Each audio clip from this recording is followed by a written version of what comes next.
Fa afaka andro vitsivitsy raha ivadika lafim-baovao hafa moa isika afaka andro vitsivitsy dia hiatrika ny fetin'ny voalohany taona sy ny faran'ny taona isika ao anatin'izay indrindra moa dia misy ny fiomanana maro samihafa isan'izay ny fikojakojana ny vatana ny volo sy ny tarehy ihany koa. Toerana iray etsy Analamahitsy dia ny Exellence beauté no dia hojerentsika manahoana ny fandraisana sy fanomanana n'izay faran'ny taona sy voalohany taona izay ao aminy.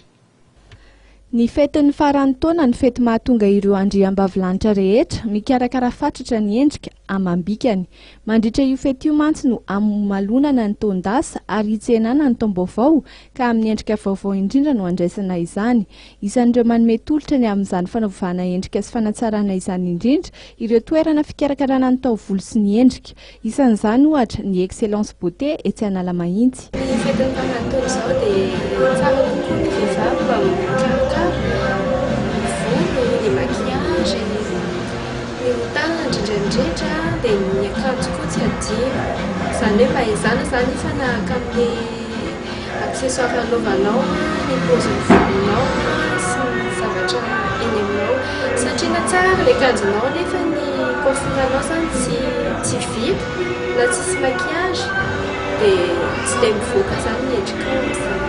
Mahasarika vehivavy kokoa izany amin'izao dia coloration satria izany manova vetivety ny endrika.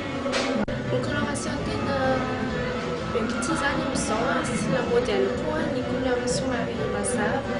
Izany hoe ny blonde, ny violine, ny mèche, ny couleur somary mazava izany dia ty faran'ny taona ty izany dia manao promotion izany hoe paka izany pakana soirée dia efa tafiditra ny manicure, ny maquillage, ny coiffure soirée izany hoe mety chignon, mety coiffure à boucle,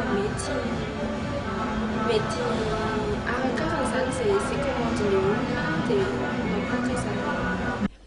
Miankina indrindra amin'ny filan'ny tsirairay araka izany no entina natsarana sy hanovana ny endrika.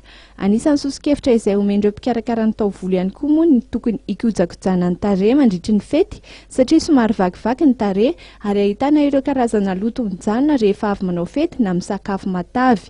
Ireo karazana fitaovana sy menaka matihanina moa araka izany no ampiasaina entina natsarana ny tarehy sy ny endrika.